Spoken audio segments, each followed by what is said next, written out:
Okay, this hour we'll take your phone calls with Craig Hulet. You've heard what we've been talking about. We'll be back in a moment on Coast to Coast AM. Welcome back to Coast. Craig, I'm all for safety. Sometimes I think we overdo it. Sometimes I think we underdo it. I think it's a weird ruling by the TSA to allow 2.36-inch knives to start popping up on April 25th. What's your take on that? If somebody were on a plane, well, let me do this. I'll brag about somebody I know. If I was on a plane with a gentleman by the name of James Keating, and somebody pulled a knife and threatened to kill people on the plane with that knife, Keating would mess this person up so fiercely it would be hysterical. And if you tried to pull a knife, any knife, on a plane flying out of Tel Aviv and say you're going to make this plane do anything, you'd be carried out in the body bag.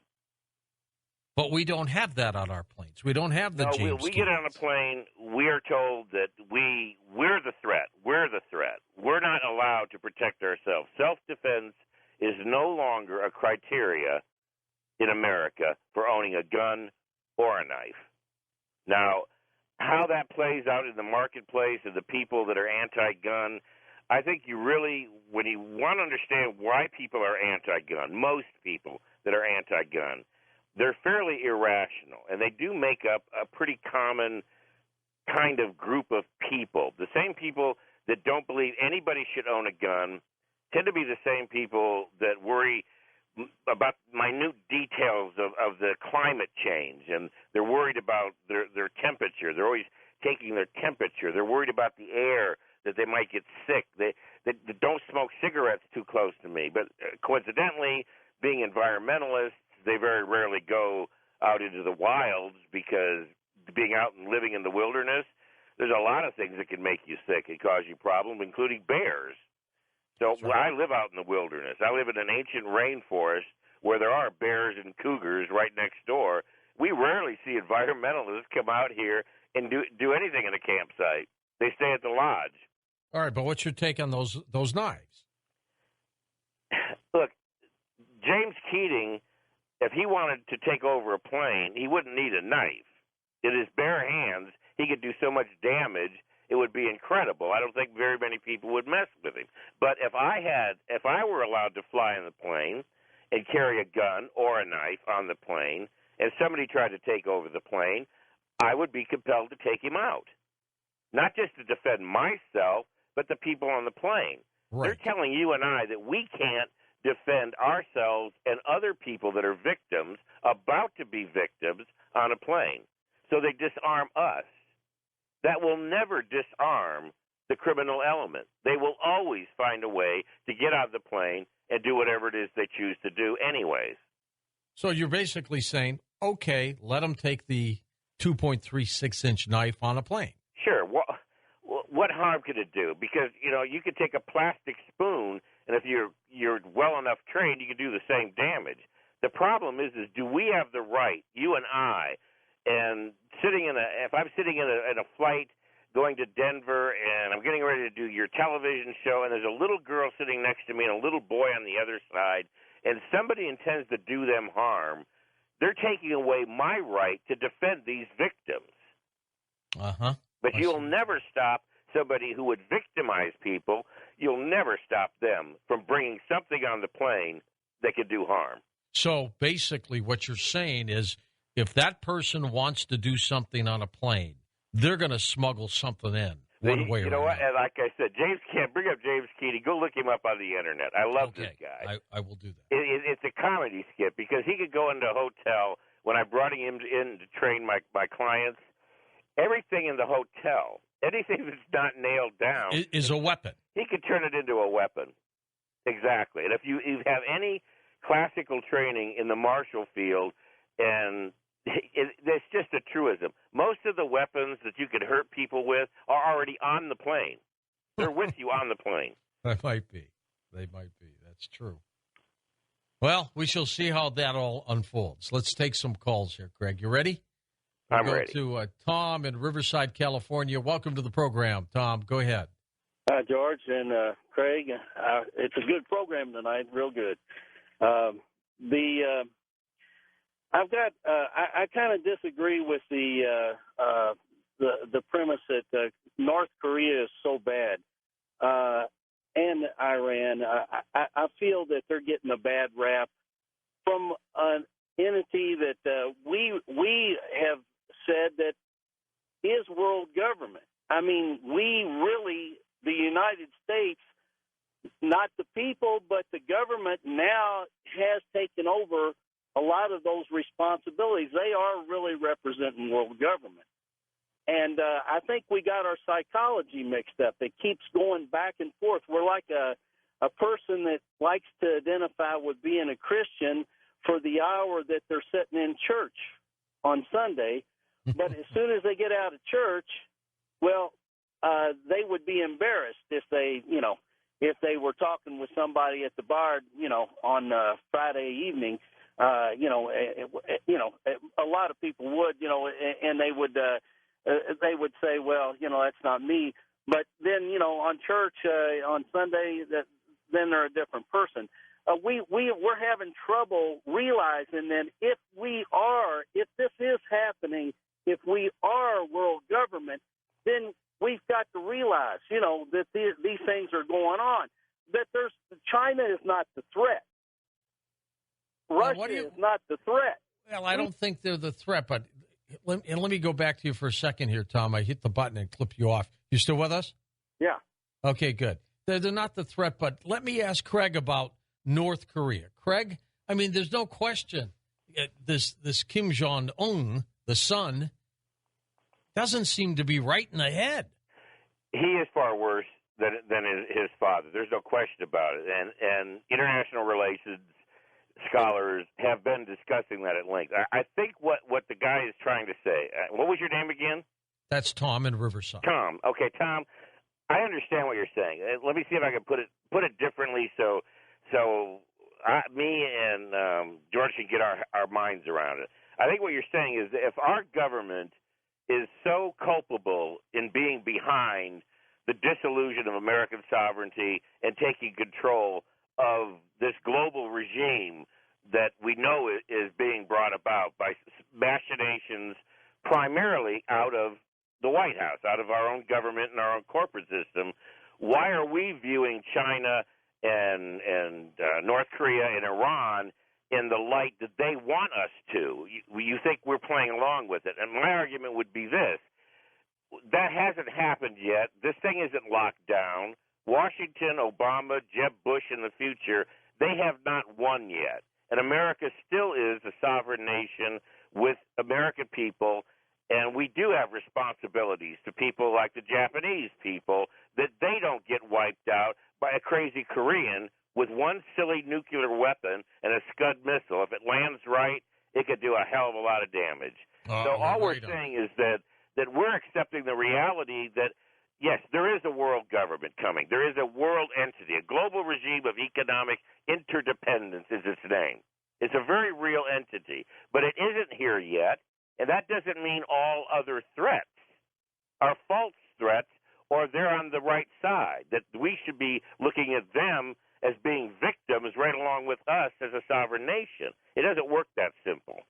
What do you think of Venezuela's thoughts that Hugo Chavez was pelted with cancer by us? Well, first of all, I wouldn't put it past the CIA. They tried to give chemicals to Castro to make his beard fall out. That's true. That's how ridiculous our CIA has been in the past. So are they capable of it? Certainly. But did they do it? No. And you know what?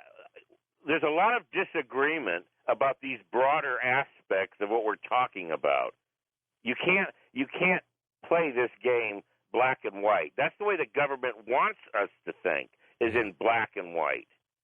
But that's an improper way of viewing the world. There is no question we have a threat of Mexican drug cartels on our border.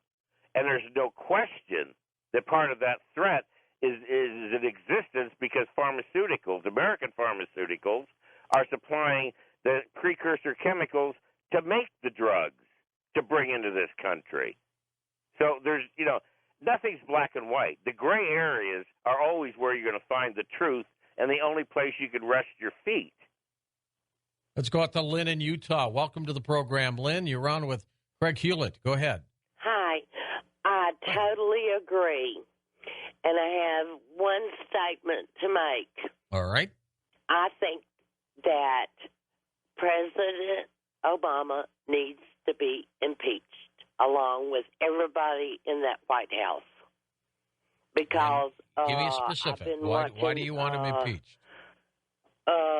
Clips from tonight where there were Rand Paul and a bunch of them were talking, and they made quite a good point. It's funny that he ran the press out.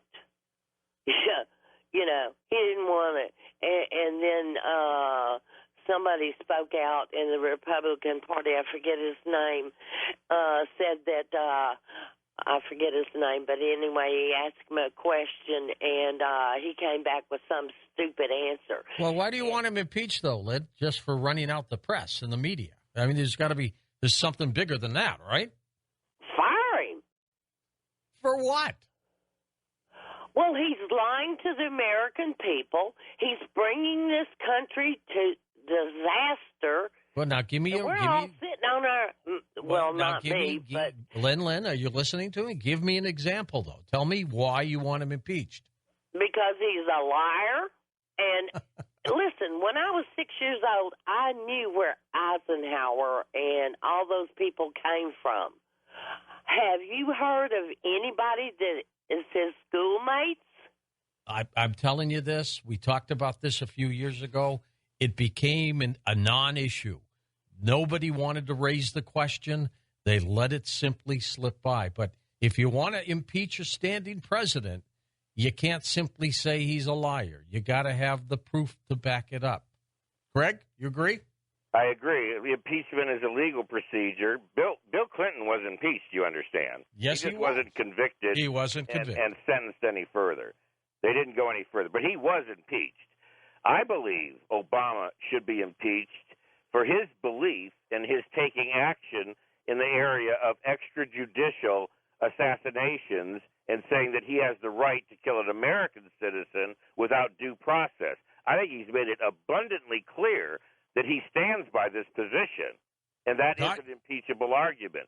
Additionally to that, I have a memorandum from him that he sent the House and the Senate demanding that the National Defense Authorization Act be passed. And if they did not pass it, which included the clause in it that does away with habeas corpus, that he could arrest an American citizen and hold them indefinitely without due process, the memorandum he wrote himself from the White House sent to them stated, if you don't include that clause and support that clause, I will veto this bill.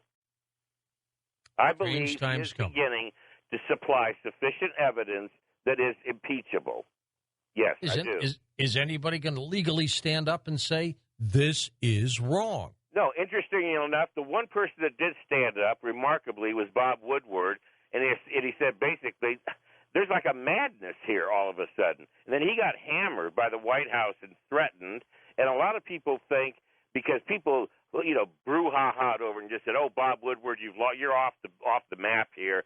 They think it's settled. No, I think what Bob Woodward said was true, and I think when Senator James Inhofe from Oklahoma came forward and he said, "Not only do I agree with Bob Woodward, but I'm telling you that I know it. I know it for a fact that Obama has a Nixon-era style enemies list in the media. If you mess with Obama, he will go after you in the media, and guess what? That was said before the New York Times got involved to defend Obama's drone policies. Mm-hmm. And then they tried to prosecute a dead guy in the New York Times and say that it was a legitimate drone strike against an American citizen. And I've got to tell you, New York Times to fight for him. God help us if there's a drone strike on our land, and some innocent person gets killed. I mean, the whole thing's going to collapse. I think we are at a kind of – that's why, your question couldn't be more pertinent, and I'm not kissing your rear, George. You don't buy 1.6 billion rounds of ammo, 7,000 AR-M4s for your employees, and then give them 7,000 M-Packs to drive around the country to put down civil disobedience unless you know That's exactly this government is about to do something to provoke the American people. Let's go to Anonymous in New York City, or the state of New York. Jane's with us. Yeah. Go ahead, Jane. What's Anonymous? Where you are? I guess that's it, huh? Yeah, because I know the whole world is going to hell in a handbasket, and I don't trust nothing anymore. But that's okay. Obama had a real nasty look on his face like the devil himself when he said, I don't need Congress to take away your guns. I don't know if you saw that on TV, but I witnessed that.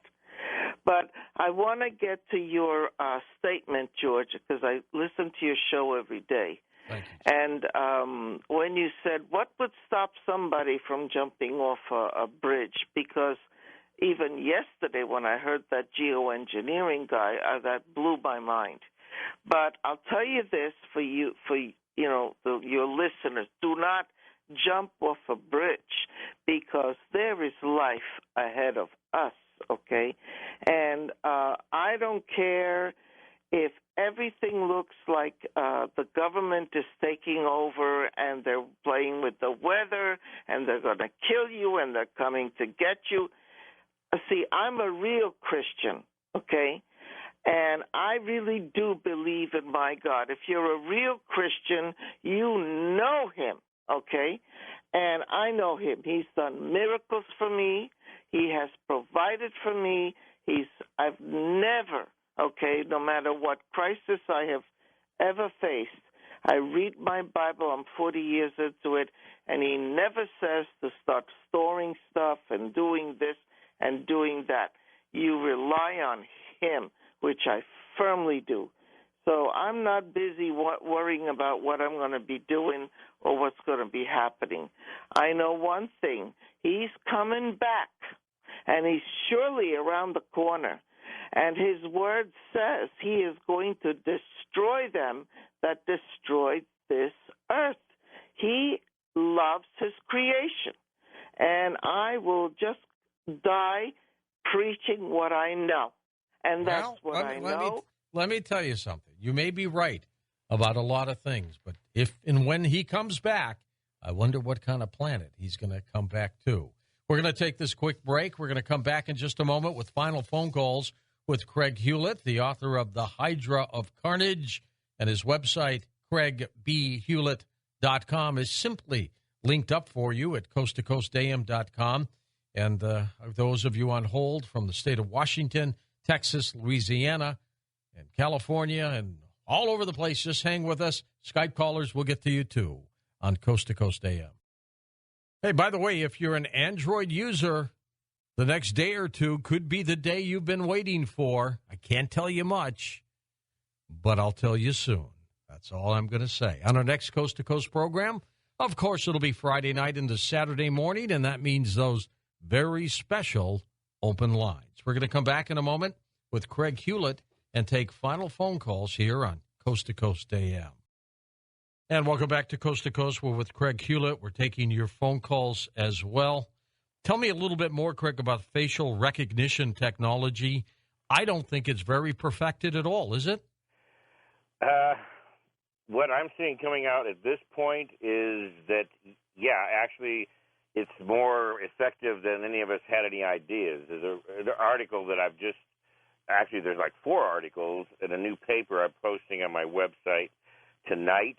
It starts out – liberals should, cheer Rand Paul for what he did about Brennan and not taking to task drone and extrajudicial assassinations. But in that document, there's a number of articles about facial recognition technology that has really gone over the top. And the article from a technology paper I just found was just sent to me a couple of days ago covers it. It's what they're claiming is pretty extraordinary, that they could take one camera that has a 360-degree circumference, and it could pick up the faces of everybody within 100 feet and digest all of that data within 1 minute and tell exactly who every one of those people are, right down to their background checks, their license number, everything. And this is being introduced in Los Angeles first, which is surprising. But, where does that lead? Is that violation of the Fourth Amendment? This is where it's becoming so muddy, that the technology is becoming so incredible that it's becoming very muddy as to how far the government is prepared to go in its invasive surveillance of the American people. And this particular president, Obama, he seems more willing than any president in the past to lead the charge and grant every agency of the government absolute full-blown power of full surveillance. If you've never heard William Biney, you might want to try to get him on your show. William Biney was with the NSA, and he was involved directly in the technology of facial recognition technology, but also the technology of how to take the Internet and just grasp emails out of midair.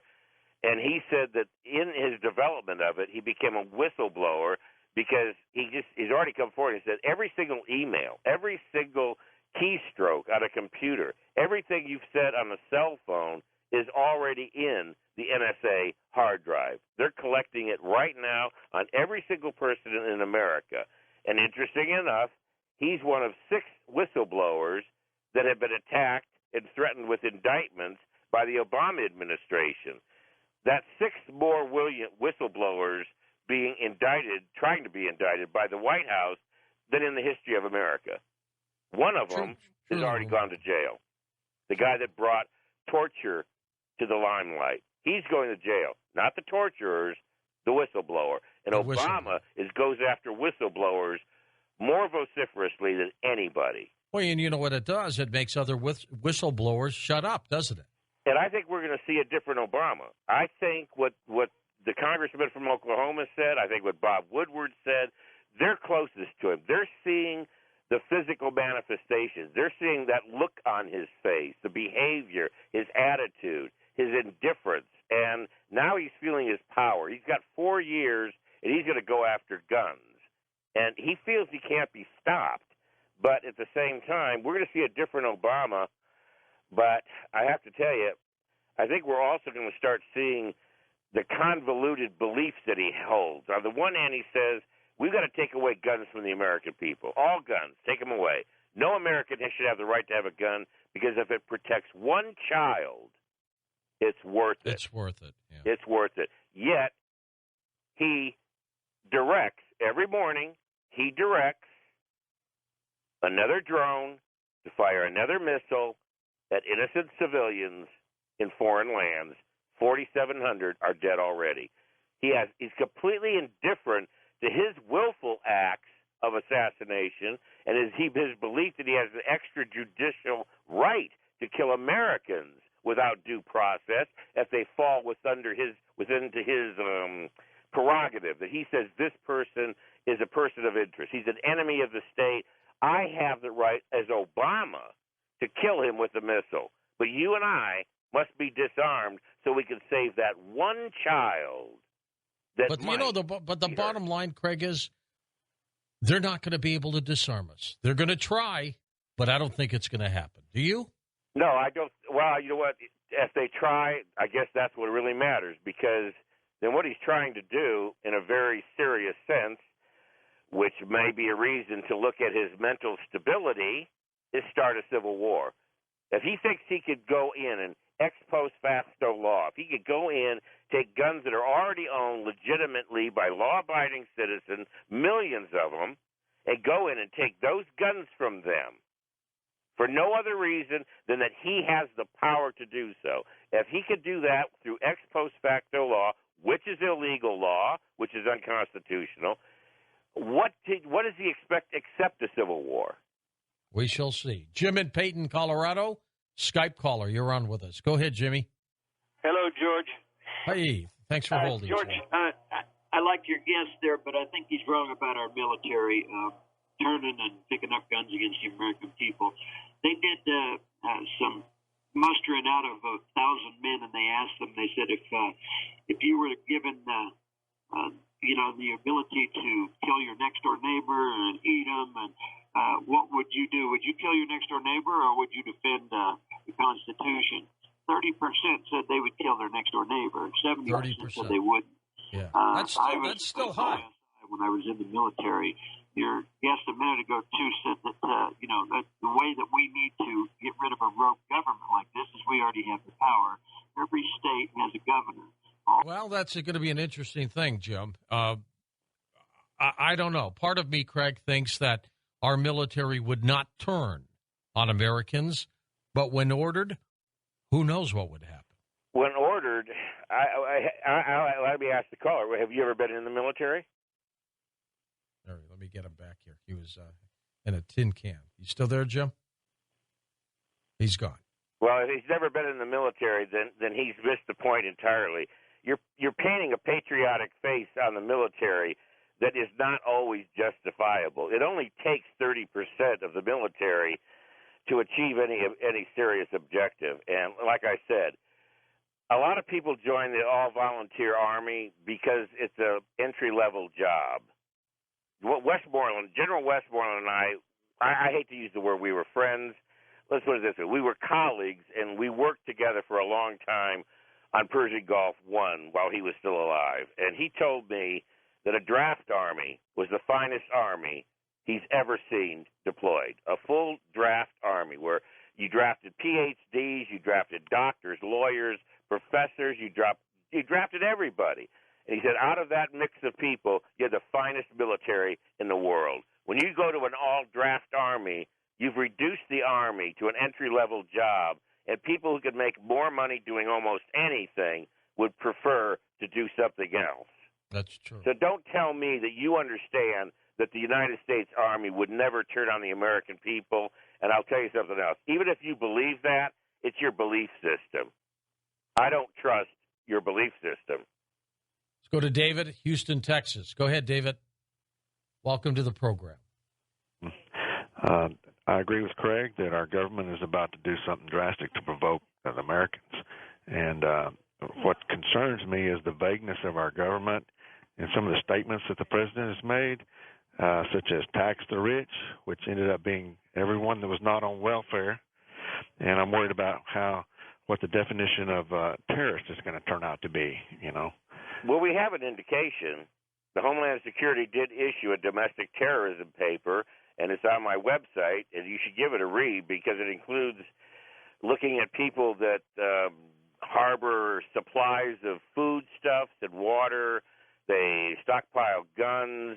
They have religious beliefs that interfere with the political process. They even describe Mormons in particular as one group that might be considered domestic terrorists. In fact, the list is pretty long, and it includes plenty of leftists as well, environmentalists and animal rights leftists. That's almost everybody, Craig. Everybody that is not part of the obedient masses is in the Homeland Security domestic terrorism dossier. And if you don't believe me, just read it. I don't make this stuff up. If I could make this stuff up, I would be richer than Chris Rock. I bet you wish this wasn't true. I wish this was comedy. I wish I was making this up. Wouldn't this be a hoot? At the end of the show, we could say, hey, guys, we were just kidding. That's right. This is our War of the Worlds to you. Cornelius in Louisiana. Hey, Cornelius, go ahead. Hey, Cornelius and Craig. God bless both of y'all and Tommy. No, you're Cornelius. Yes, same one. But God bless all of y'all. Look, I wish that lady anonymous. I'm a Christian too, and I hope Craig and I know George, you cover a lot of religious issues. Everything's coming down just the way Revelations and Daniel has described it. So we're just going, Christians, we're going to battle on, and we're going to have our guns and stuff, but God's going to come in the end and settle it all. So she was right about that, the anonymous. But I want to ask Craig, how soon? Do you know? Maybe a year, 2 years. So that's my question. I'll take my answer off the air. All right. That's the one thing we didn't talk about, Craig, even though we've talked about it's rapidly happening. What about a timetable? Well, if there's a timetable, I do analysis in a very strict, methodical way, and I only deal with the facts. But I do put them on a projection line, And when I saw Obama move up, and I saw Karl Rove having Republicans back Obama to get him elected, they got rid of anybody that was a genuine threat to the system itself, the two-party system. They wanted to get rid of any threat to the system. Like Ron Paul.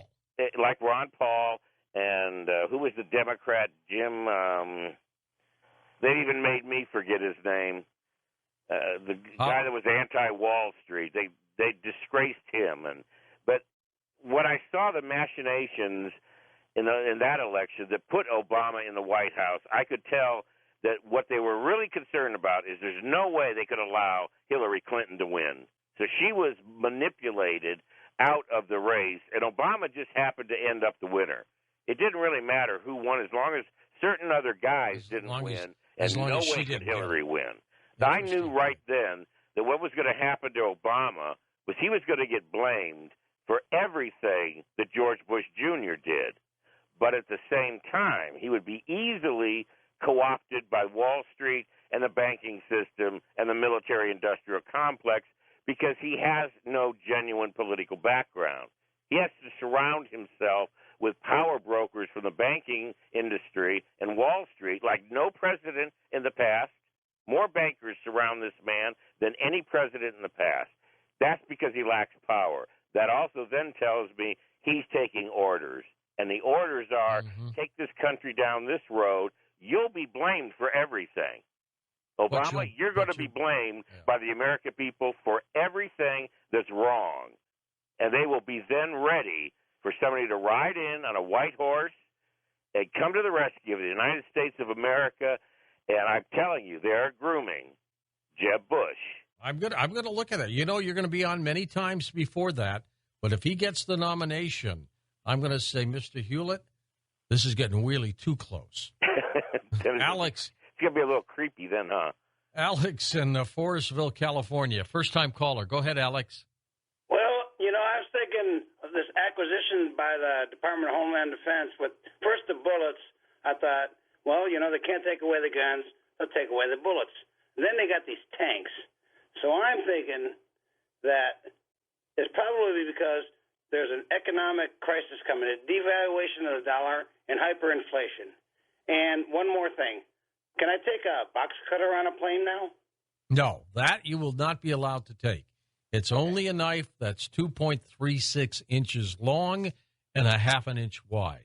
I guess they're going to measure everything that somebody tries to bring through. That's going to jam up all the flights.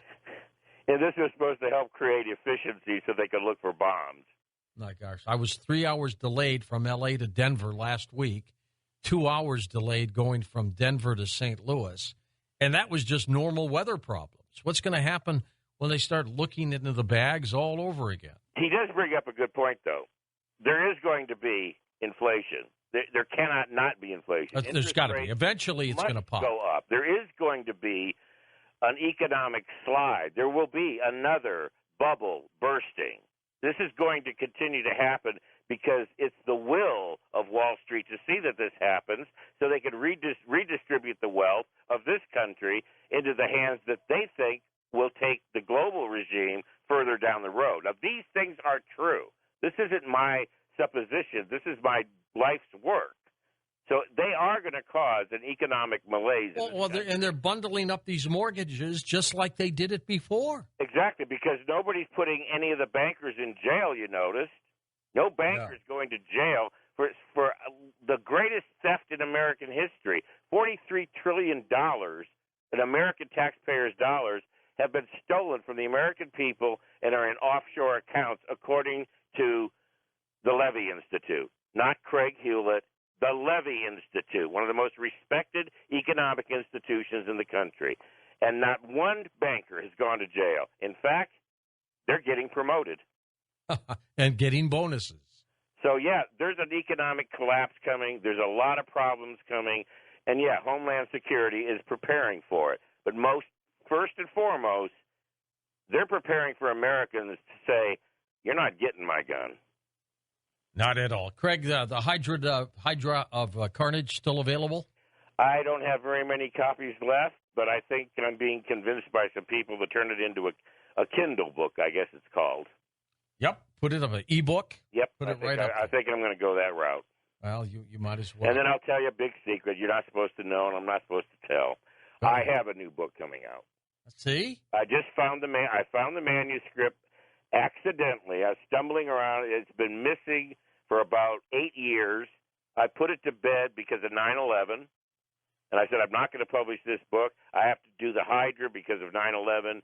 And we lost the bloody manuscript. But I found it last week. Excellent. The Craig, I title want to is thank Corporatism and Nihilism, the Philosophy of Fascism. We shall see how this all unfolds. Craig Hulet, right here on Coast to Coast AM. I got to tell you, some of the things you hear you're not going to like. They scare you. But everything he said tonight has happened. It's all true. The executive orders, the buying of ammunition, the drones that are out there, it's all true. Keep listening to Coast. We'll try to give you the truth. For Dan Galante, Tom Danheiser, Lisa Lyon, Lex Lonehood, Sean Laudesor, Stephanie Smith, George Knapp, John B. Wells, Ian Punnett, and Art Bell, I'm George Noory, somewhere out there on Coast to Coast AM. We'll see you on our next edition. Until then, be safe, everyone. Now, tonight may very well be one of the most important programs you're going to hear in a long, long time. They're all important, but this one you've got to listen to. Here's a case. Department of Homeland Security adding 1.6 billion rounds of ammunition to its arsenal. That's enough to supply our troops in Iraq for more than 22 years. There are projections of 30,000 drones that will fly in the skies over you in the United States. The president has the right to use drones to fire missiles on Americans who have not been convicted of anything if they're suspected of being engaged in terrorism. Is that right? Is that wrong? In a moment, Craig Hulet joins us. We're going to see if we can answer some of those questions on Coast to Coast AM. You know, I am so glad that we've got guests like Craig Hulet, people who investigate and who care about our rights. Craig's website, of course, linked up at coasttocoastam.com. His book, The Hydra of Carnage. He's been a very regular guest on Coast to Coast. And tonight, we're going to be talking about all these things that are affecting all of us. And you might not think they're going to affect us today, but they're going to affect us tomorrow. Craig, of course, has been a speechwriter. He has been a consultant. He still is in many areas, and here he is back on Coast to Coast. Craig, how are you? I'm doing pretty well. It's good to have you with us. Thank you. You know, I just had a story about China. China is increasing its drone presence. They want to fly over our Navy carriers. They want to fly everywhere. So I guess every major country is going to get involved. This isn't going to stop, is it, Craig? No, I think this is actually the future, and it's a pretty bleak future. And when we say China is involved, that story was just released in the last couple of days. The author is well-versed in Chinese military affairs, but when you go into the article further and read it, it's in its entirety, and then go back and do some research where he cites, the Chinese are talking about using drones in swarming masses, thousands of them at once, whether it's against a hard target, a Navy vessel, or troops on the ground. They intend to use swarm zones like a bee swarm would just overwhelm you and just kill everything in its path. As usual, what we start out with in the West with technology, some countries that may choose to use the same weapons a little differently, they will. Craig, other than the pilot and the lack of in a drone, one in a jet, what's the difference between a jet carrying missiles and a drone carrying missiles? Well, there's clearly the biggest problem with the drones, and this is well documented. Nobody has to speculate about this, is they are absolutely terrible at marksmanship. The collateral damage is always horrendous. We've killed probably a ratio of 100 to 1. If we kill one person we think might, and there's a lot of think might be Al-Qaeda, whatever Al-Qaeda is defined to be at the given time, anywhere from 10 to 30 civilians, women and children, are killed as collateral damage. These have no capability of precision laser-guided missiles or anything like that. How big are these drones? They're getting to be really large. There's really tiny, small ones that they want to use for surveillance domestically in metropolitan areas, as small as the ones that you would have seen on the movie Blade Runner that was kind of silly. Just smack it out of the sky. It was so tiny. But some of them are getting absolutely enormous, and they're carrying full-blown Stinger missiles, Sidewinder missiles. They can carry pretty much anything they want. And some of them, like I said, they're being used. They're not being used the way Obama, and Obama has not told us how they're being used. He claimed he was going to be the most transparent president, transparent administration, and now even his most gracious admirers are saying that he is becoming the worst president in our history when it comes to transparency. He simply will not tell us what he's doing. Outgunning the drone strikes where they call for targeted strikes, and they say that they know the individual is Al-Qaeda, that they know they're going to get him and it's going to be one of the top leaders. Outside of that, there's 20 drone strikes that are called signature strikes. And signature strike is nothing more than the pilot of the drone takes it upon his own initiative to see what he thinks there's a signature. When he looks through the camera and he sees what's on the ground and he sees a guy with an AK-47 and some grenades or an RPG, that's called a signature. That may be a signature or suspicious behavior and warrant a drone missile being fired. And now he probably has to go above him to a certain command level to get approval. But for every known drone strike where they say they know that person was Al-Qaeda or of a person of interest, they're signature strikes. In other words, they don't have a clue who that person is. He's just carrying himself. He's with a group. He has weapons. And he could be an insurgent that is, in fact, has no beef with the United States. Mm-hmm. But if he comes under a signature strike, he's dead. If he's in the wrong place at the wrong time, he's out of there, isn't They've even gone so far as to admit on one occasion that it's too bad those young men were killed, but they were standing too close to the other guy. Oh, my gosh. Does a drone, Craig, fire on its own, or does somebody then physically have to push a button? No, they have to push a button, and the person pushing the button can be 3,000 miles away.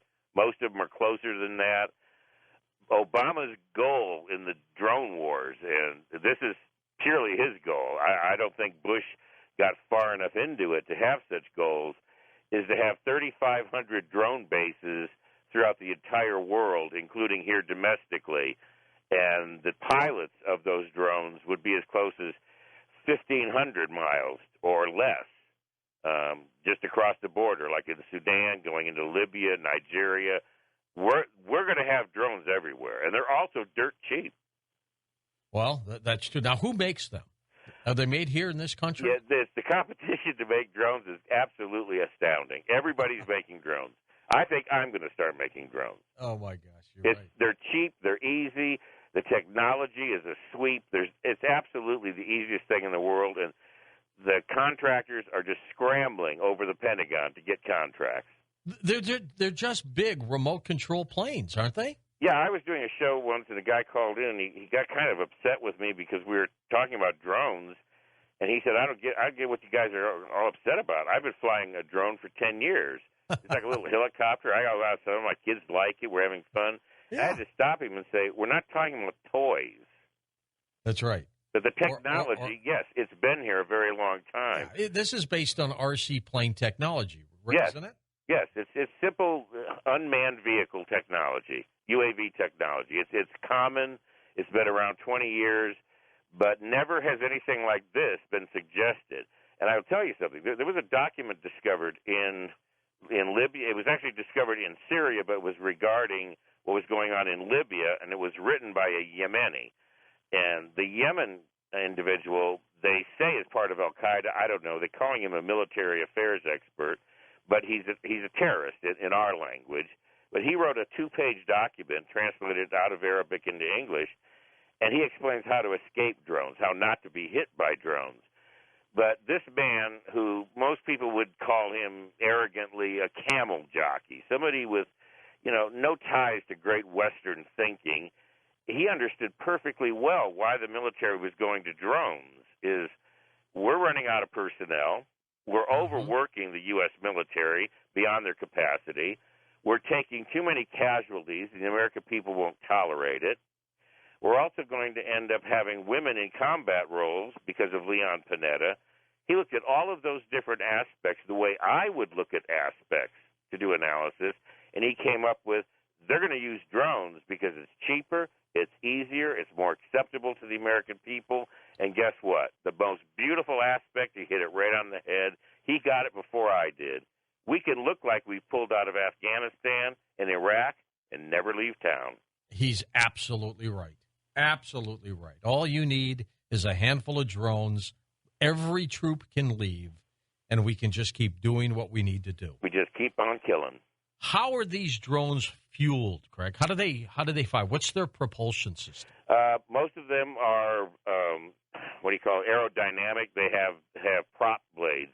A few of them are rocket propelled, but they're short distance. They're the ones that are wicked fast that are fired right off of a military base.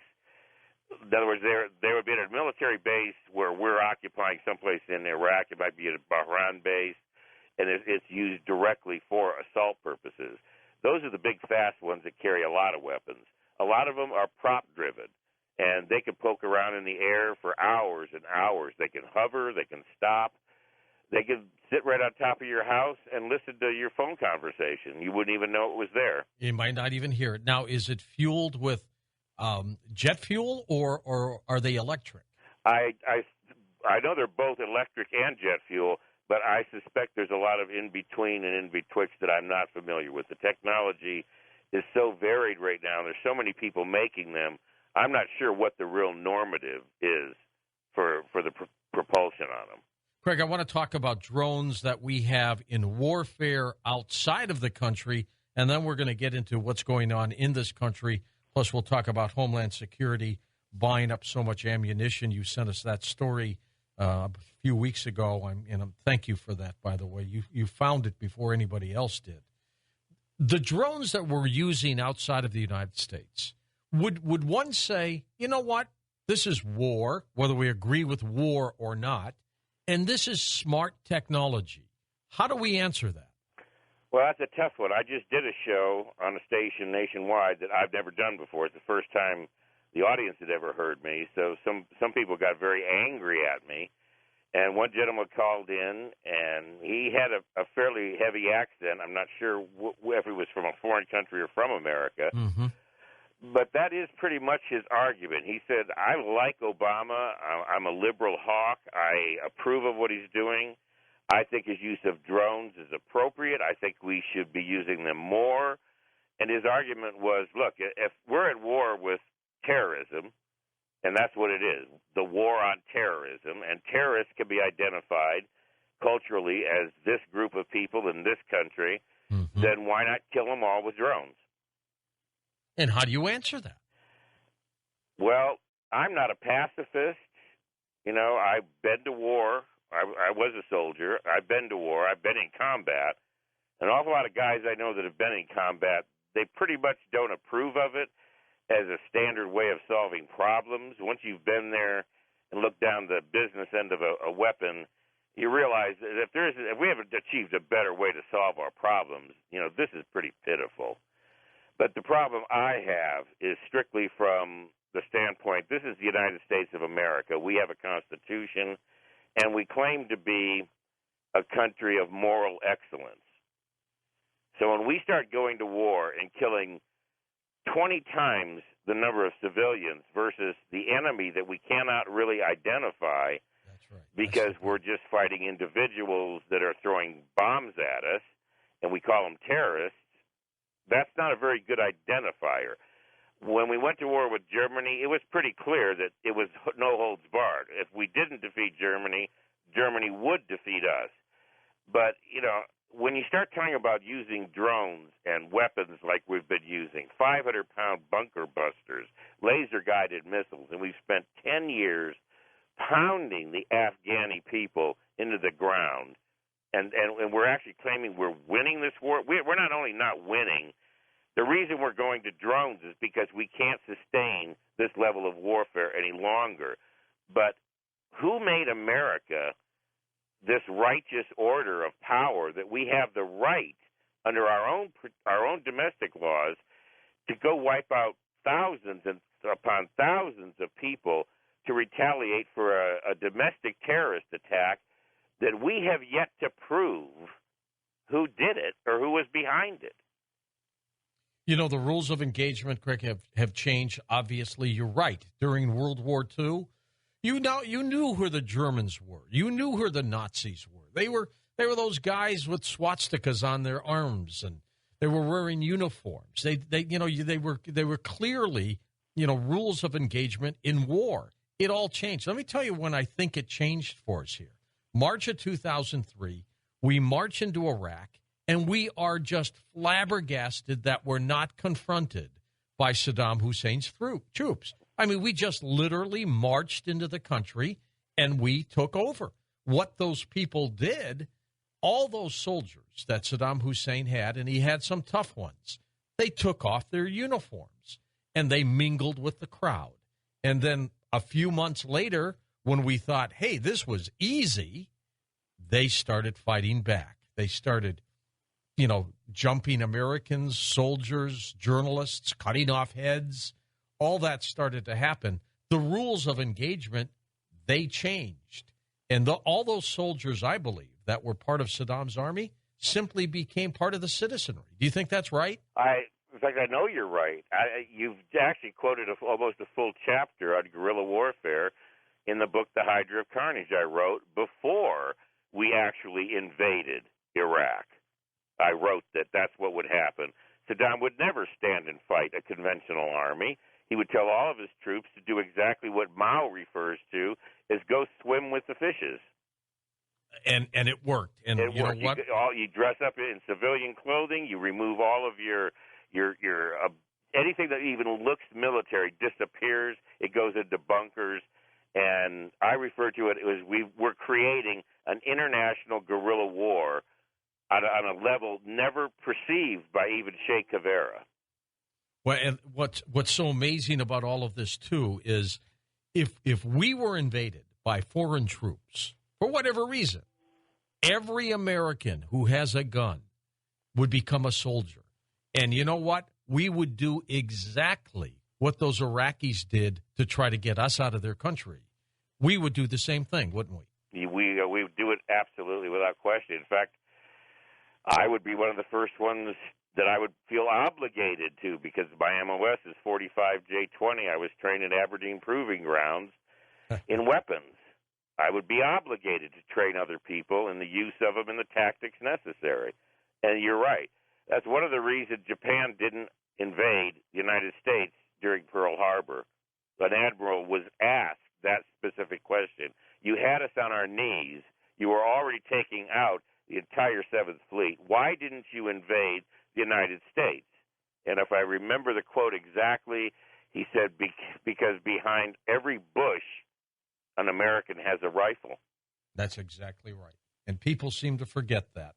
We're going to talk a lot about that with you tonight, too, Craig. So your biggest concern about the drones overseas that we control are that they're so unreliable, they kill more innocent people than the actual victim and the person we're going after.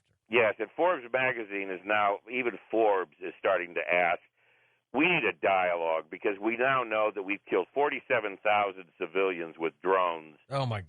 And that number is unacceptable. And if this is called a rules of engagement, if this is what we're calling rules of engagement, what we should be saying is there's no rules at all. Do you know how much hatred we are creating by doing this then? I mean, they hate us already. But, I mean, the fact that, you go out there and you kill innocent men, women, children, they're going to hate us until the end of time, Craig. Well, we have an exact figure, actually. If you've read Mao, Che Guevara, if you've read the theory of guerrilla warfare, especially a book called The War of the Flea, if you read their works, for every individual you kill, in a guerrilla war, you create 10 more. I believe that. And at what point, Craig, at what point do they say, we're coming after you? Well, this is the part that really bothers me. Look, we're talking about Afghanistan. We're talking about Iraq, which is landlocked.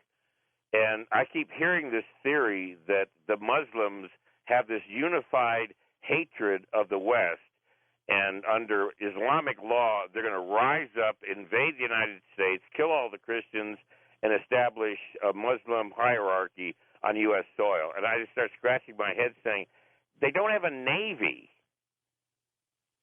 Yeah. What are you talking about? This is the garbage that the media has been putting out to justify unleashing the world's most powerful nation, militarily the most powerful nation in the world, against one of the poorest nations in the world that has seen warfare and invasion for 6,000 years, and they've never, ever been pacified. We're coming back with more with you, Craig. We're going to talk about drones in America next on Coast to Coast AM. With our special guest tonight, Craig Hulet, we're going to talk with him next hour about ammunition. Why is Homeland Security buying so much of it, 1.6 billion rounds? My, oh, my, what are they going to do with all that? It's not just target practice, is it?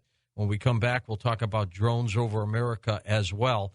Have you watched our television show, Beyond Belief? Well, you can. Runs on Fridays, 7 o'clock Eastern Time, but you can see it whenever you want when you, of course, subscribe and go to the website. Of course, GaiamTV.com/George, GAIAMTV.com/George. And also you go to our website, click hosts, and then right there it opens up, and then there's a TV icon. You get, by the way, just to take a peek at the television show and all the videos provided. 10 days free. So take advantage of that. Then you decide what you want to do. But you'll get a great peek. 10 days free. The television show is Beyond Belief. All the information at coasttocoastam.com. Craig Hulet with us. Craig, the number I saw, 30,000 drones over American skies one day. Is that figure accurate? Yes, it is. The FAA expects to issue approval. FAA issues the approval to police departments, federal, local, state agencies. They issue them a license to use drones, and there's, of course, guidelines about their usage, how high they can fly, how low they can fly, over what certain areas, things like that. So they project that in just less than 10 years, we'll have 30,000 drones in the air simultaneously, all at once, putting the entire nation under surveillance. That's going to interfere with normal flight patterns, isn't it? In fact, it just did. In fact, a drone almost took down a small plane in Colorado.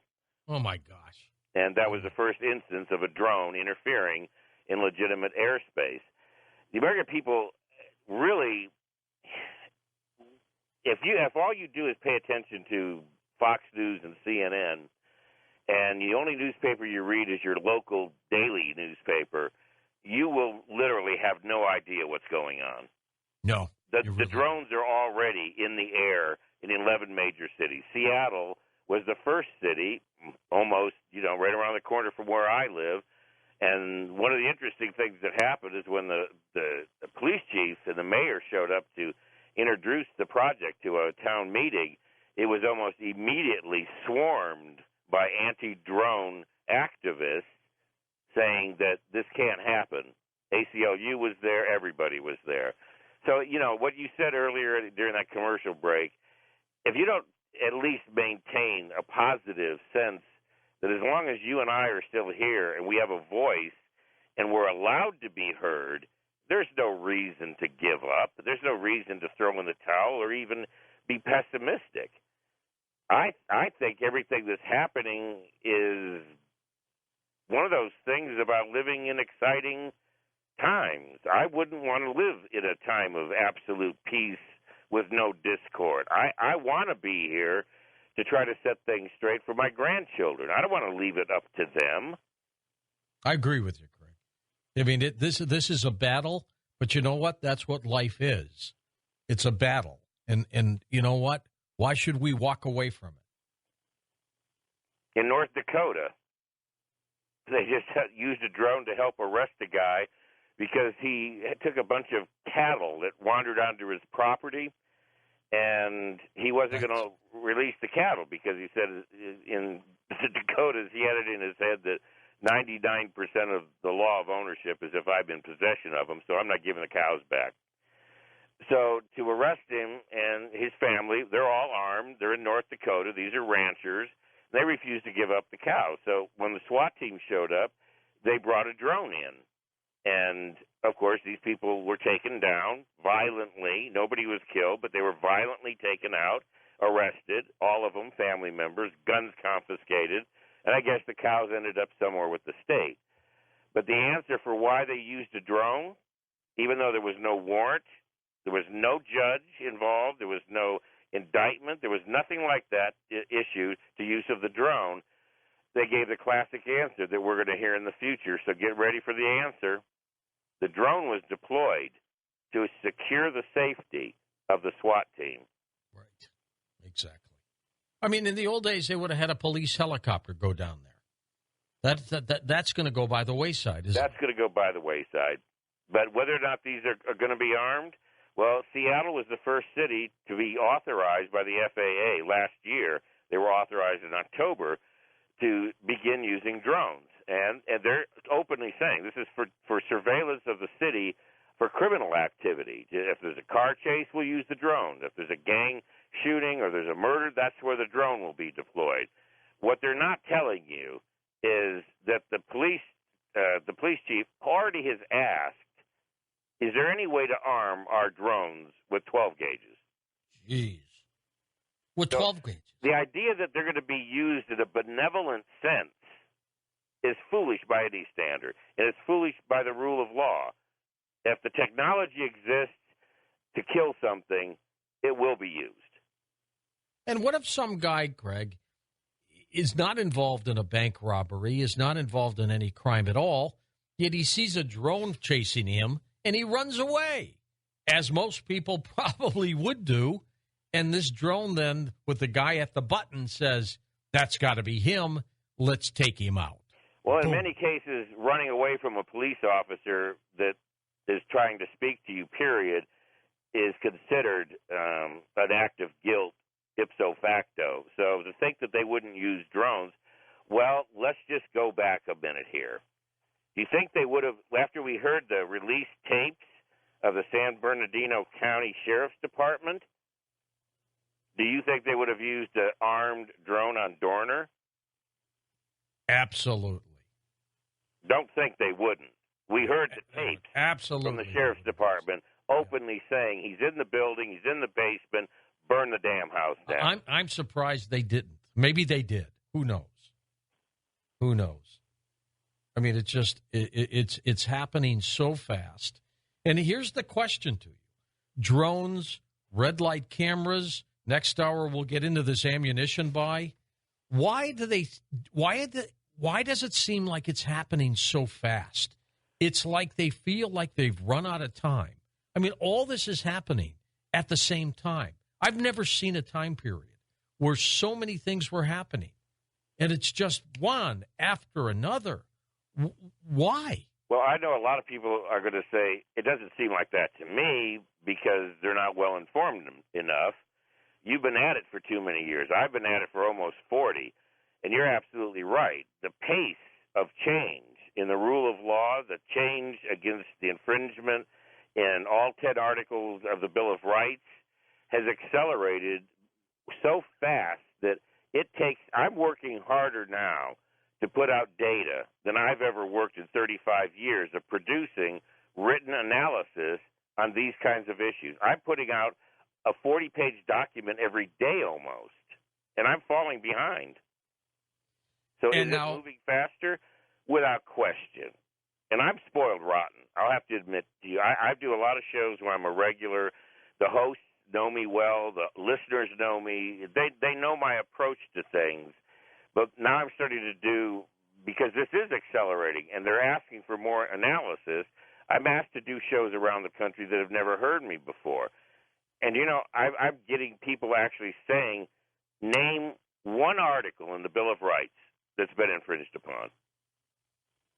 And my answer, what I want to be is sarcastic, but then I realize I'm spoiled rotten by doing your show and other shows that I'm a regular on. That question doesn't come up because your audience knows they know the Bill of Rights is being infringed upon. Right. It's an easier question to name one that isn't being infringed. And the only one I can think of off the top of my head is the third. They haven't tried to house soldiers in my house yet without my permission. Yet. That's a big yet. What about the presidential ability to fire on Americans with drones if they suspect they're involved in some kind of terrorism, which, by the way, is pretty blanket to me. Actually, the idea of what constitutes a suitable subject has absolutely no definition in the law to this date. And when Obama has been pressed to give a definition of exactly what constitutes a person of interest versus a known terrorist, a collaborator, where is it in the law? In fact, if you haven't been following Glenn Greenwald, I got to tell you, Glenn Greenwald is showing a massive amount of courage to stand up almost alone in the mainstream media, The Guardian, the New York Times, standing up and demanding. He's a lawyer, spent 30 years in the law, and he's demanding that the Obama administration give us the definitions. It's time for the definitions. You have to have the definitions. Because that's all the law is language. And Obama has now become the worst president in American history for not only a lack of transparency, but refusing to even discuss it. He won't even discuss it in secret with the heads of Congress, the intelligence community. He won't talk to anybody. He's actually saying, I don't need to tell you anything. Now, here's the big question, Craig. Why? Why is this person who apparently was the people's choice when he first got elected and then he got reelected, why is he acting this way? One would expect a president that came up from the ranks the way he did and, with the Democratic background that he has, apparently, why is he acting this way? I mean, and you would think the civil rights background. You would think. Yes. Okay, well, if you think Obama ought to have in his heart and mind a benevolent spot about civil rights because he's black, then I guess you and I would be a racist. If we thought that he, because he's black, ought to have a better view of civil liberties than a white man, he's just another guy to me. But you'd think he'd be more sensitive to it? You'd think he would. But see, that problem then is our problem, if we're thinking that way.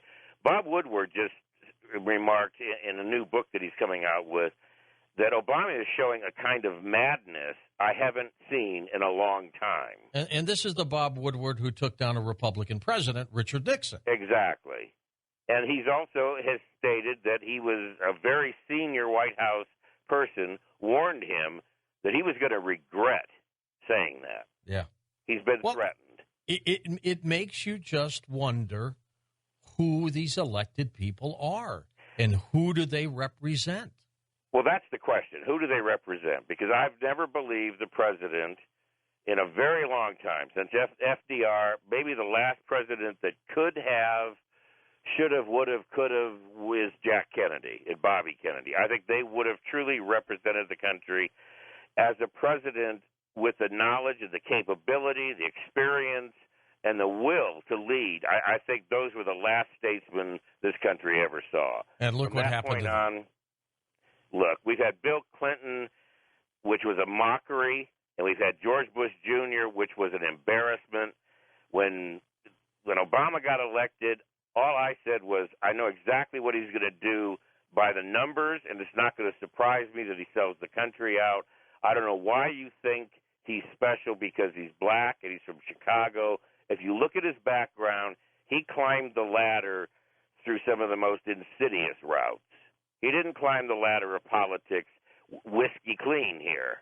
No. And some of the things that he's doing and some of the things that are coming out that he's done in the past are starting to demonstrate that maybe Obama, we really don't know the real Obama, that there's something there emotionally and I don't want to say mentally ill, but, Woodward saying there's a kind of madness about him. He didn't say that the first 4 years. He was saying this is the Obama I'm seeing today, not Right. the Obama in the first term. Right. This Obama is the new Obama, and he's showing me a madness that I haven't seen in a very long time. Something's happening later on when we take calls. I really want to see how many listeners would agree that you can, at whim, fire on Americans with drones if you think they are involved in some kind of terrorist activity. And, you know, with what you said, Craig, which is so accurate about the vagueness. I mean, what if the person who's pushing the button says, I think Craig Hulet is a terrorist, I'm sending a missile in his house? What if he's wrong? Well, he'd be wrong, but I guess it would be better than me spending the rest of my life in one of those orange jumpsuits. It doesn't make any sense. And what I don't understand is why any president, I want to keep this nonpartisan here, why any president would permit this to happen on American soil. What is it that they know that we don't? I think I might have the answer to that. It's not a pretty picture. There's something else going on here. There is something else. I think there's been something else for a very long time. There's a drift. This nation has been adrift. We're losing the national sovereignty. That started a very long time ago. Institutions are being put in place that have no relationship to the founding of this country. And I keep hearing people say, you know, the founding fathers would be spitting in their graves if they saw what was taking place. You're wrong. They would not. They would be going, well, that's to be expected. That's why they wrote the Constitution the way they did. That's why we were given the right to keep and bear arms. That's why we have the Bill of Rights, period. It's a short, simple document. Anybody can read it and understand it. Why they're obscuring it and muddying it up and violating every tenet except the third article. They're not putting troops in my house yet. Yeah. But they know what they're doing.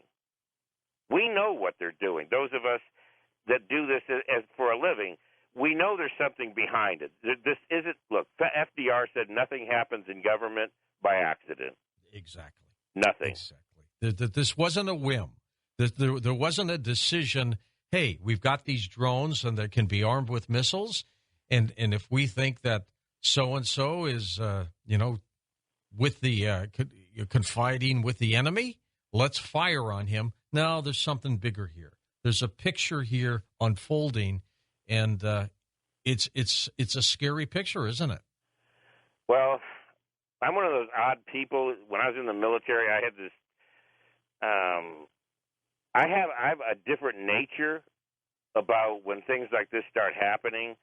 These are the things that motivate me to get out of bed in the morning, and that's why while I run a company and I earn a living on my own in the marketplace, I've almost never not done this kind of work in the public field, because this is what really drives me more than anything else. And it's not just because I have children and grandchildren. It isn't that simple.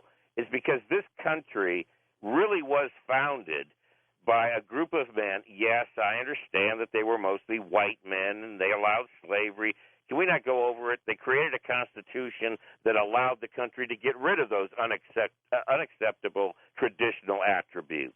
That's true. These were brilliant men, and they gave us a constitution that a good chunk of the American people, starting with the President of the United States, they don't believe that Constitution should be around any longer. Obama does not believe in the U.S. Constitution. He wants to see it out the window. Is it safe to say most of the presidents wanted it out the window? I could tell you after Jack Kennedy, there was not a will on the part of Reagan to throw the Constitution out, but he bent the laws to the degree that the left was correct about. But since George Bush Sr., there is an indifference about the traditional Constitution and the domestic policies that are supposed to be guiding this country, that truly were. We really were a light to the world. That's why so many people, to this day, that's why we have immigration. People still come here for liberty, for the Bill of Rights. They come here to join the military so they can become a citizen of the United States. And they will fight and die. They are fighting and dying for America. 60% of all new recruits in the Army are from foreign countries, and they would otherwise be illegal aliens if they weren't in the Army. That is so true. Craig, we stay are with the us. light of the world. We're coming back. I want to talk about this incredible story, get your thoughts on Homeland Security adding 1.6 billion rounds of ammunition.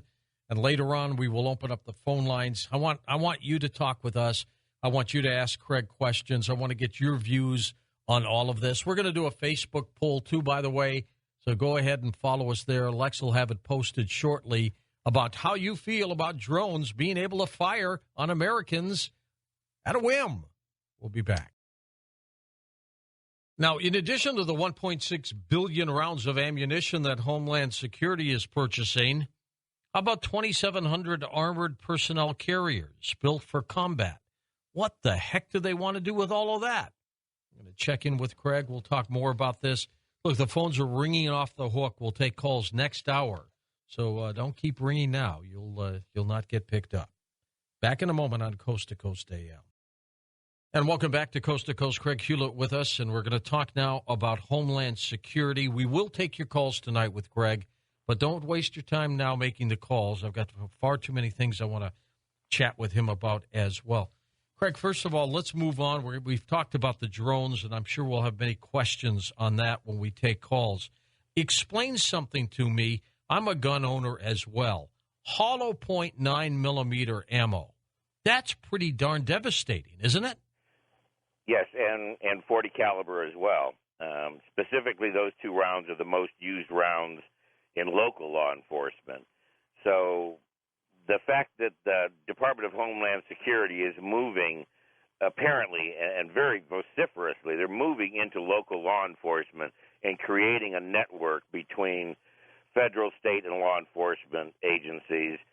And understanding the Homeland Security is not only is it unconstitutional, but of course that's irrelevant in this kind of an environment to say that, but the very existence of Homeland Security is unconstitutional. It frays the distinction between the intelligence community, the Pentagon, the Central Intelligence Agency. All of these different agencies come under this one agency called Homeland Security.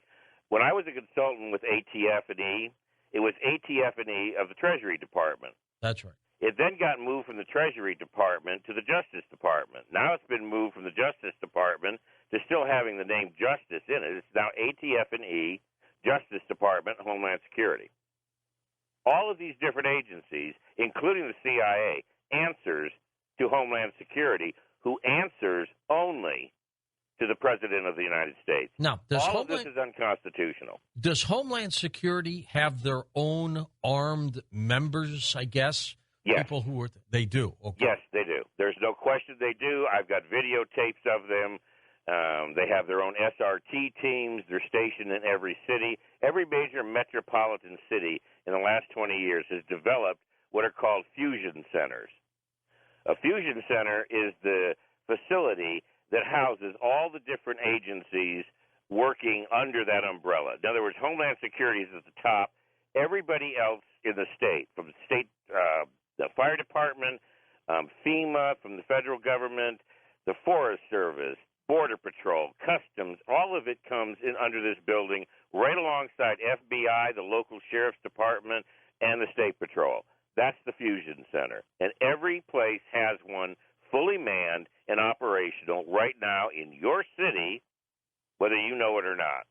And Department of Homeland Security and these, we're calling them armored personnel carriers, but that's not what they are. They're called mine-resistant protected vehicles, MRAPs.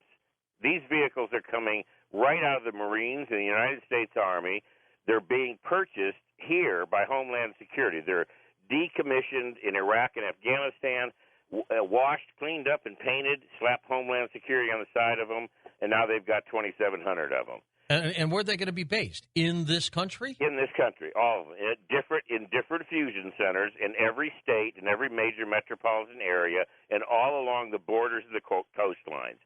They will have a full coverage of the United States, Homeland Security will, and it will be completely cross-networked. And they'll be able to deploy these vehicles with SRT teams, special deployment teams, like a SWAT team, only Homeland Security's own personal SWAT team, to come in and do whatever they do on the American people. All right, let's paint a picture here, Craig. Let's look at this. You're an artist. I'm an artist. They have got 30,000 drones they're working on to fly over America. They're ordering 1.6. This is additional 1.6 billion rounds of ammunition, which is more than all our troops could use in Iraq for 22 years. Astronomical. They've got 2,200 armored personnel carriers.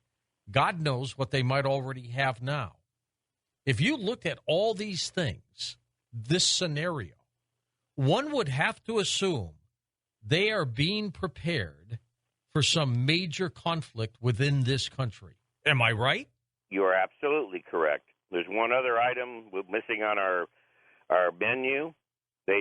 Homeland Security just purchased 7,000 fully automatic M4 carbines. An M16 M4 is a short version, 16-inch carbine, all fully automatic for use as PDWs for Homeland Security employees. PDW, personal defense weapon. And under the purchase order, it is recommended that they purchase the M4 because they said in the document itself that this is an especially superior weapon as it holds 30 rounds in the magazine.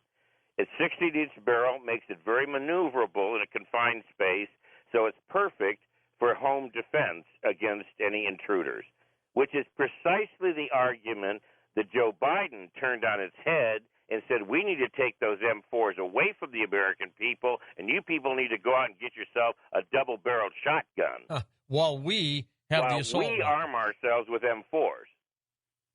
Something's going on, Craig. There's no question something's going on. It's been going on for a long time. This isn't brand new. None of this is new. 20 years ago, I know what you and I would have been labeled. Oh, yeah. There's no question about that. But it's not possible anymore because we're not talking about things we're saying are going to happen. We're talking about things that have already happened. Are they anticipating an invasion of this country from outside sources? Absolutely not. No. Absolutely not. This country has never had anything to fear except fear itself, FDR said. We never had to fear a foreign force, a foreign invasion. And no government seriously fears that most of the time throughout the history of the world. But every government fears its own citizenry first and foremost. That's the greatest threat to their existence. Look, I'm all for a strong defense. So are you. We were both in the military, me, the Navy. There's no question that our defense should be the strongest in the world. I'm concerned about countries like North Korea when this guy talks about, you know what, we may want to send missiles your way. It's insane talk. And he may be insane, but you still have to wake up and listen to what he's saying. That's what a defense should be doing. We should be dealing with these lunatics out there saying, you know what, sorry, but you're not going to get the missiles. You already have a nuke. We're going to have to take care of you that way. I might defend that. But what's going on here within this country is absolutely bizarre. I can't put my finger on it. If you look at all of it with a sufficient historical knowledge, things began changing after World War II. Things were put in place before World War II at the turn of the last century. In 1917, 1923, changes in the law were changed dramatically. The Federal Reserve System was created. It wasn't a coincidence that the laws that prescribed corporations, charitable foundations, tax-exempt foundations, the new corporate tax system was put into place. It's not the same as what individuals pay in taxes. The IRS was created out of thin air. Nobody even knew what it was for at the time because nobody even considered the Federal Reserve to be taking borrowed money and giving it to the government. So why would we need an Internal Revenue Service? But they knew they would need an Internal Revenue Service because they knew the government would be put into a deficit. They knew the money would be borrowed and the money would be collected by the Federal Reserve. The IRS works for the Federal Reserve System, not the Treasury. Get that straight. So they've known what they were doing a long, long time ago. They don't like the free enterprise system. They don't like a free republic based on democratic principles. They want a government, and they sincerely do want a government that they're in control of, that has considerably more power over everything, including life and death. Now, they know they're not stupid. The National Security Council is not stupid. I've worked in the military and with federal law enforcement. I've been in some of the rooms with the conferences. I've been to a fusion center, and I can tell you, I'm just flat going to tell you, they know what's coming. They know they're going to take away civil liberties. They know they're going to take away parts of the First Amendment, most of the Second Amendment. Under Obama, they won't abolish gun rights while a black liberal Democrat is in the White House. That would require a white conservative Republican to be in the White House. You got more to fear of Jeb Bush becoming president and then coming in and taking away your guns. That's how they've worked the system for decades. And see, my take is buying all the ammo, getting these personnel carriers ready, doing what they're doing, buying more assault weapons. I think one day, and I want to talk with you about the timetable in a second, Craig, I think this is all geared up to the possibility, first and foremost, of banning all weapons in America, and they know that they're not going to be able to get them peacefully, and so they're putting this together. What do you think of that theory? I think you're absolutely correct. And this the idea began in the Senate bill over 20 years ago. I was the only person in the nation that reported on it. I had to publish the bill. We didn't have a website back then. I made copies of it, and everywhere I went, we had copies handed out. And the bill was a simple bill, a simple Senate bill that added language to the FEMA legislation, FEMA's staff. It proposed fusion centers. They didn't call them then. They called them something different at the time. But the proposal was to create these centers and develop in every metropolitan area this joint government, military, FEMA, combined police force, military force to deal with, under the FEMA regulations, all hazards. I mean, I would love for people who would not understand this or agree with it to tell us why they think it's necessary for Homeland Security in this country to do what they're doing and to buy what they're doing, assault weapons, armored cars, ammunition up the gazoo. Let me give you the definition of all hazards. All right. That word was plugged in there. That changed everything. It had natural disasters, tornadoes, floods. We all know what FEMA does. That bill was altered with one word, and the word in the next paragraph was defined. It was to include, along with floods and natural disasters, all hazards. The definition of all hazards included civil disobedience and domestic violence. So if there's this a was peaceful... 20 years ago, and who submitted the bill? Dianne Feinstein. Interesting. Like it was a plan. Of course it's a plan. Nothing happens in government by accident. No, and it's well thought out, carefully thought out. They know there's going to be a rebellion at some point. If they take the guns. If they go after the guns, if they go after anything that, okay, did you know they started licensing in Illinois anybody that bought and sold gold? You're kidding me. Just last month. No, I'm not. I missed that. It's being done in ways that you can't even see it on the surface. You've got to have 1,000 tentacles out to every media source in the nation to find out that in Illinois they've already passed legislation that you have to register how much gold you've got, and if you buy it or sell it, you have to fill out a form and register with the state. Whether it's one coin or a whole bunch. Yes. Wow. And of course, it's unheard of in the nation. By the way, that's in a state that has still yet to pass a concealed weapons handgun law. Yes, and they have the most strict handgun laws. Now, a court has forced the legislature to try to come up with one, but they don't have it yet.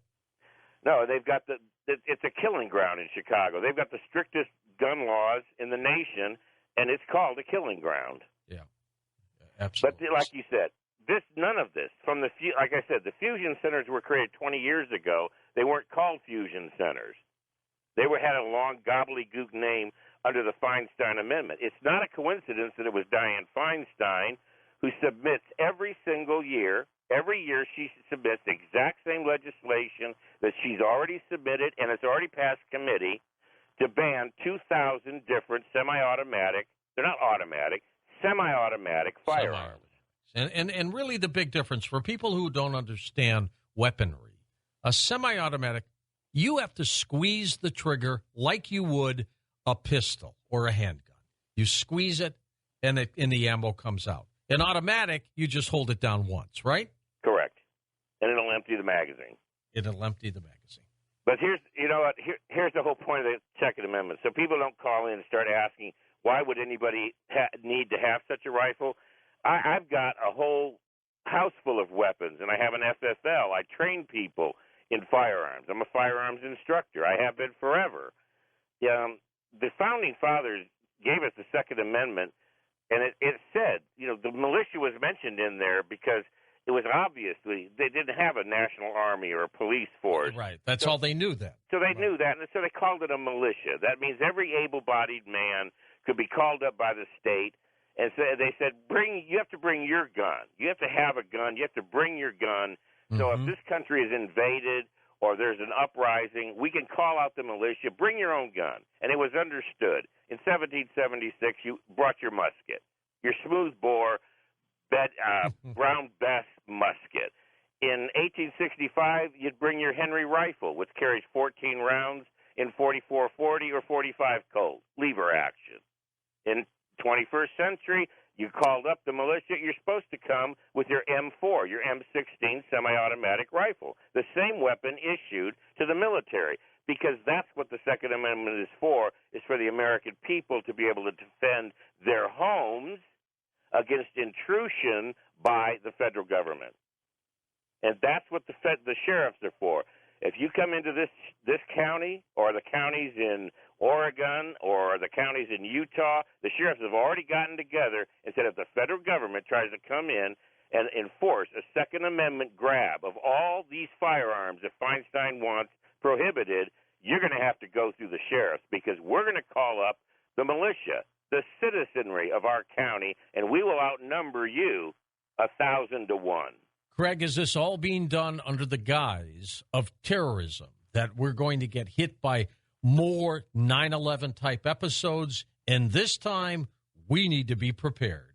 Well, if we needed to be prepared, if that was the argument, and I've heard the argument sometimes, they're not pushing that argument, because the fact of the matter is, if you really wanted to be prepared to defend here in the United States, the homeland, we've got two examples of it where it's done and it works. It's Israel and Switzerland. And in Switzerland, they compel everybody to have a gun. You're trained and you're compelled to have a gun, all forever. You have it in your closet with ammo, and it's fully automatic. In Israel, everybody's got a gun. If you want to stop one of those clowns in a shopping mall or a school shooting people, I carry a concealed weapon. I've never not carried a concealed weapon my entire adult life. And let me tell you something. If I were in a mall with my kids or my grandchildren and some lunatic was there with a gun, Mr. Hulet, I would wish to God that you were right behind him with your concealed weapon. That's the idea. I don't carry a gun to protect myself. When they ask me when I got a concealed weapons permit anywhere, when they've ever asked me, I say I carry a concealed weapon because if I see a woman being attacked or somebody being kidnapped or somebody walks into a donut shop and starts opening fire, I'm going to drop the bugger. I carry a gun to protect those who cannot protect themselves. I want to ask you about that when we come back in a moment, about people who are attacked while others simply stand by and watch. More to come on Coast to Coast AM with Craig Hulet. His website linked up at coasttocoastam.com. His book, The Hydra of Carnage. We'll be back. I'm going to be in Edison, New Jersey this weekend, a major speech and an event. So come on out and see me. Information, of course, highlight reel at coasttocoastam.com. Love to chat with you. We're going to come back more with Craig Hulet next hour. Phone calls with him right here on Coast to Coast AM. Craig, I want to take some time and get your brain to react to some things that have been happening on this planet where people basically, back off. They don't get involved. People are getting attacked in front of a crowd, and the crowd watches. Nobody jumps in to help the person. What's wrong with people? What's the difference? Let me see if I can put it this way. Most people think that the opposite of love is hate. But the opposite of love is not hate. Very often what comes out of love, in a relationship of love, it turns into hate. Mm-hmm. Hate's very, very closely in attendance with love. What's the opposite of love, which would include loving your neighbor, loving the human race, loving people enough to come to their aid if they're being put upon. The opposite of love is indifference. And I'm seeing my country becoming indifferent about what happens to other people. And I do get that on shows, not on your show, and certainly not on the shows that I'm a regular guest on in other states, in other areas. But on shows that I go to and they haven't heard me before, I never fail to get at least one phone caller that says, I don't have a problem with what Obama's doing. If he wants to kill all of them in the Middle East, I don't care. I want to see guns taken out of the hands of everybody in America because nobody has the right to own a gun. Nobody. Obama is even quoted as having said nobody has the right to have a gun. And that's because not only do they have an inherent fear about their own ability of owning a gun, they fear that if they were to own a gun, they might get angry and shoot somebody. That's right. And that's the perspective. That's projection. That's their perspective. You're right. It's like someone who's a road rager, and he says, if I had a gun, I would probably shoot that person. And that's why they panic. So they figure you're going to do the same thing. Because that's how they feel. That's how they feel. That's called projection. It's a defense mechanism. Reaction formation is another form of defense mechanism. And what that basically says is people do already have a murderous rage towards other people. They already don't like other people because they're black, brown, Hispanic. They come from a different country. They may be lesbian, gay. It doesn't matter what it is, but they have a rage against them. But their reaction formation is part of their projection is that they're going to put on you that you're the one that's the problem. You're the bad person. So they're going to stand by. If they see a group of white people see a Mexican guy getting beaten up by the cops, some of them are going to applaud, frankly. Some of them are going to applaud. There's no doubt about that. When the attack took place on Rodney King, and I'm just going to say it because I'm old now, and I really don't care what people think of me, all right? When Rodney King took place, I was friends with a lot of people in Hollywood. I went down for the L.A. riots. I was on Arsenio.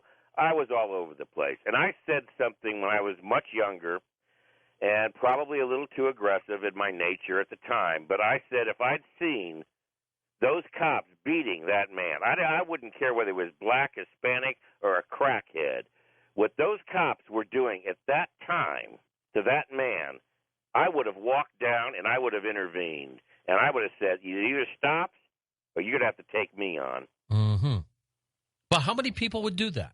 Not many. Not any longer in this country. In my youth, when I was in the military, I always had what we would call a crew. I had my own crew of guys that felt the same way. There were never any rapes or brutality perpetrated on the Vietnamese people when me and my crew was around. We didn't allow it. But there's always people in every military and every law enforcement capacity. Any cop will tell you, the best cops will tell you, believe me, if they want to field out of the fusion centers a sufficient number of armed people to beat the hell out of Americans and take guns from them in their own homes, they'll find volunteers. They will. Yes. You sense, as I do, that something is happening to the mindset of people. And, we can't put our finger on it, but something's happening, and it's happening pretty darn fast, where they're upset, they're stressed out to the max. And as we see all these other things unfold, everything we said is true. Everything's happening the way it is. We're not making this up. We didn't make up the stories about the ammo buy or the personnel carriers purchasing or the approval to ban assault weapons and grab more. We didn't make these up. I have a 54-page document that I'm getting ready to put up on the website. It's only 54 pages. These are the titles of the stories. Will liberals rise up strongly and attack Obama's targeted assassination program of Americans? American drone deaths highlight controversy. The White House is judge, jury, and executioner of both drone and cyber attacks. Whoops, the Air Force drones can now legally spy on you. Homeland Security is training TSA workers to save themselves in shooting. TSA's mission creep is making the U.S. a police state. Obama gives foreign cops new police powers in the U.S. California gets face recognition scanners to spy on everyone all at once. And did you see? Obama's executive order expands Homeland Security reach into local law enforcement. Right, and they're taking it. These are all done. What are the local departments saying? Do they welcome this or not? I can tell you, I know a lot of good men. Most of the people I've worked in federal law enforcement were in the intelligence community. They were either head of intelligence or they were intel special agents in the department. So they really are more intelligent people, to put it bluntly. That's why they end up in intelligence. Those guys, I can tell you that I've talked to enough of them that if Obama takes this next step and tries to confiscate guns, and they expect the ATF and the DEA and everybody else, Customs, Border Patrol, to all jump on these MRAPs along with Homeland Security and roll into communities and go house to house and take guns, unfortunately, George, I'm sorry to have to say, most of them will say it's time to retire. I think you're right. They don't want anything to do with this, do they? They won't have anything to do with it. They'll retire, even if it means they have to retire early and lose their pension. I do not believe, and I've always believed that military people, police people will fire on Americans. They will. You think they would? I know they will. I just talked to a former military police, an MT, and her training was at Aberdeen Proving Grounds in Maryland, where I trained. And she was an MP. She's 31 years old, and she confirmed that there were more cowboys than the MPs, and they would lock and load on the American people in a heartbeat. Unbelievable. You have to understand. I think I would have lost that bet. You and I need to. I think you do this for a living. You talk to people every day for a living. You analyze for a living. You have to take on issues that nobody even knows is an issue and tell them, no, this actually exists. I'm not making this up. I was told I needed to go get my tinfoil hat on last night on a radio show. Unbelievable. Because I was saying these things are simply true. Well, people don't believe this. They don't want to believe this. They don't want to believe it. To put it bluntly, the ones that don't want to believe it is because they're cowards. Did you see the story last week about the drones they want to make that apparently can tell if somebody is armed or not? They already have such capabilities, yes. They have capability in the back of their heads. These technicians, the scientists, they think they have the capability to park a vehicle or a drone in the city of Los Angeles, and they could put this beam of light on them and they could study the beam of light, and through the transmissions, through the technology they have, they could determine whether or not your testosterone is kicking in, whether you're being anxious, whether you're upset, or whether you're calm. And they actually believe they have the capability to determine that you may be getting prepared to commit a crime. If you had carte blanche to fix this, to reverse it, maybe take us back into time, I don't know, what would you start dismantling right now in this country? Wow. Homeland Security? Would you do away with that? What would you do? I think I would have to say, because hopefully one day somebody will be in office and say, this is crazy. Well, I know what. Okay, I do have an answer. Gosh, you ask good questions. That one really had me there for a minute. No, I do have an answer though. It for some reason, it's called Executive Order 11490. What is that? It was prepared in the early '60s. The first one was signed off on by Richard Nixon. No coincidence. Like I said, after Jack Kennedy, Bobby Kennedy, things really started to change in this country. The powers of the Republicans and the Democrats, which are two sides of the same coin, they say, we're going to take this country in this direction. The corporations, the bankers, we know where we want to take the country. So we need a government that's flexible, two-party system, that no matter which way, if it's a Republican or a Democrat, we're going to achieve the same continuity of government, and we're going to achieve the same policy objectives that we've got outlined that we'll never tell the American people about. And I believe one of the keys that they put into place was Executive Order 11490. It's called Assigning Emergency Preparedness Functions to Federal Governments and Agencies. I have one of the very old, beat-up copies of it. And in it, I used to quote from the lectern, is prepared that under any national security type, it says, let me see if I can get it right now. Okay. And they could pull it out at any time. Yes. It is prepared prepare the government for a national emergency and our ability to assure continuity of government at every level in any national emergency type situation that might conceivably confront the nation. That's the exact quote. That's pretty vague. National emergency type situation that might conceivably confront the nation. That could be anything. That's literally carte blanche. This is supposed to be a legal document.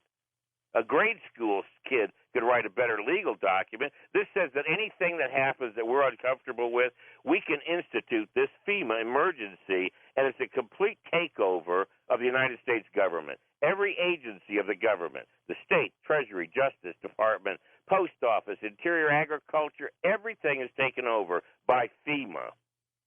So it didn't surprise me that 20 years later, Feinstein passes a Senate bill that changes the definition of what emergencies are in a FEMA legislation to add all hazards, which then was defined as civil disobedience.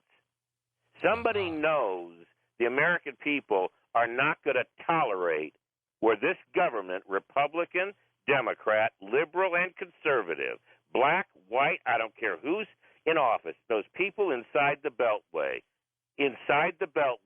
where Ron Paul told me once personally, I don't know anybody that's ever come inside this Beltway that didn't get Potomac fever. How true. And they will take this country away from us. And I've got to tell you, this quest for a one-world government is real, and before they implement it, they have got to take the guns away in this country, or their plan is not going to work. That's correct. It cannot work. No, it cannot work. Things will just be and every kicking time, along. When I worked for Jack Metcalf, I was hired for one specific reason, to continue doing what I do all the time. He was a retired a long time ago. But he hired me to do exactly what I do, but give it to him first. And one of the things him and I worked on the longest and put most effort in was the thing called the Multilateral Agreement on Investment. We worked day and night. I wrote a 1,000-page document proving the consequences if this thing were to pass. and we defeated it. We actually stopped it dead in its tracks. Today it would pass, wouldn't it? It's already back. Oh. Jack died some time ago, but if Jack was alive, he would. He saw what I had on my computer today, what just came out of a working paper with the Council on Foreign Relations and a document and a study out of the Mexico meeting of financial institutions.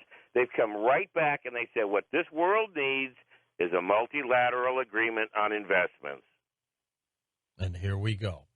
And it'll come back again and again and again. And in that document, there will be a currency exchange. There will be gold confiscation.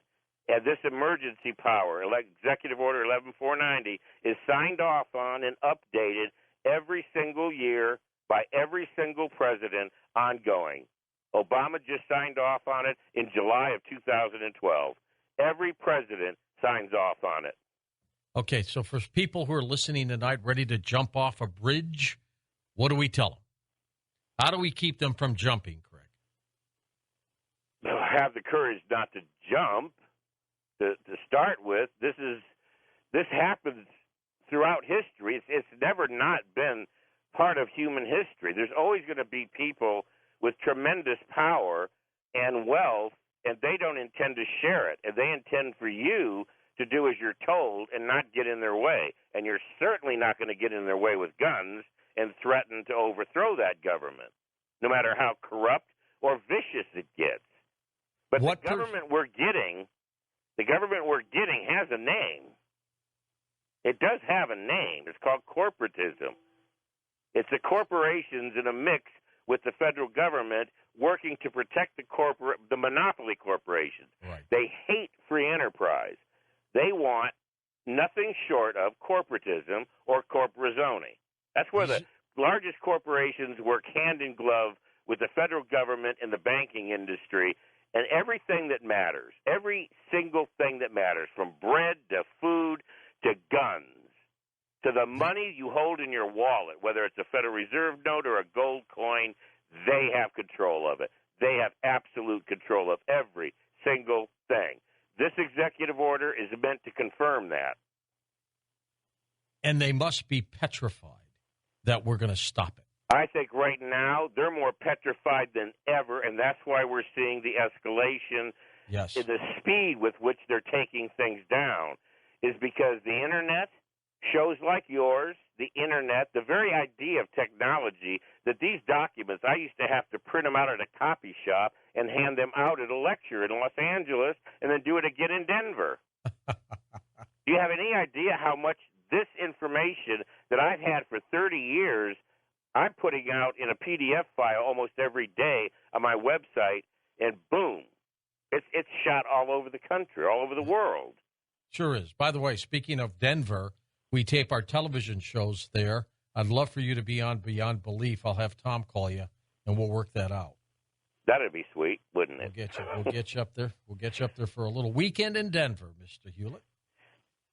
And we'll do that. Hey, we're gonna. I can't mention the name, but there's a gentleman in Denver that has he's head of Intel for a federal agency in Denver.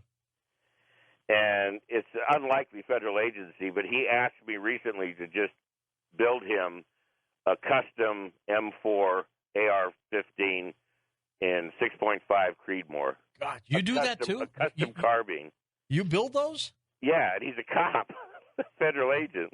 He's a smart cop, I guess. Yeah, and he's one of the ones that said, I'm afraid, Craig, if this thing goes the way it looks like it's going to go in the next few years, most of them agree Obama will not try to confiscate outright, but he's going to put all the implements in place to confiscate.